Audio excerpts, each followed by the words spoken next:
Hi, my name is Bill, and today I'm going to show you how to replace your dryer's lint filter housing seal. The reason why you might do this is because the seal is damaged or worn out and you're getting lint inside the drum. For this repair, you'll need a Phillips head screwdriver and a putty knife.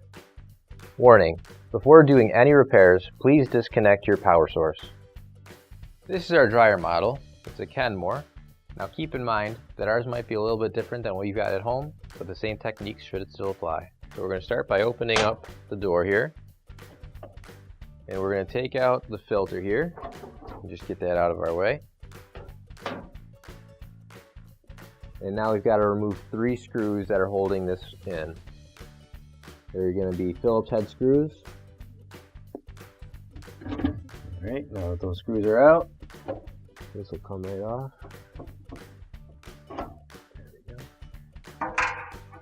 Alright, now I have to unplug these here. And just so you can see here, I had to just unplug these 2 here, and these are the 1, 2, 3 screws that I had to unscrew to get this out. Alright, now we just have to take out this plastic piece here, and I'm going to flex the plastic a little bit and pull it out. There we go. So now this is the seal right here that we're going to replace. It's not too bad, but it wouldn't hurt to put a brand new one on this one since we're showing you anyways. So we'll just peel that off.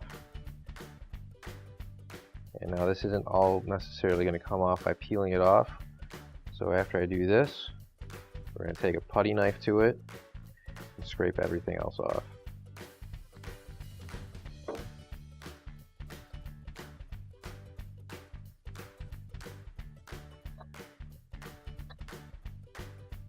And now with a little bit of help from some movie magic, we've got it all cleaned up and ready to go with the next one.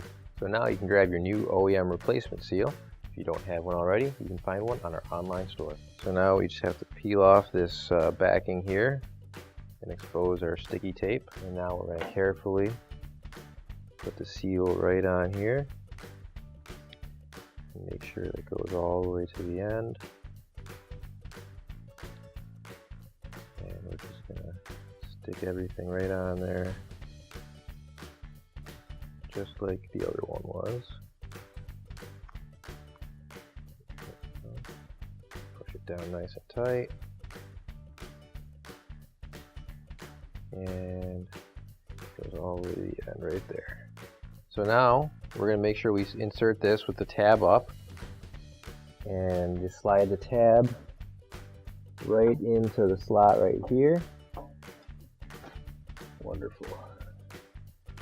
We get the cover again, and alright, so now you want to make sure that you got this plugged back in. There we go. And now we can screw it all back in. And then after you replace those 3 screws, you can put in the filter again, close the door, and your repair is complete. Finally, don't forget to plug in your appliance.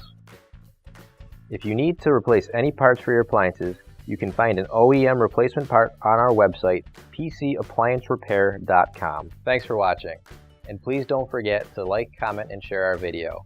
Also, don't forget to subscribe to our channel. Your support helps us make more videos just like these for you to watch for free.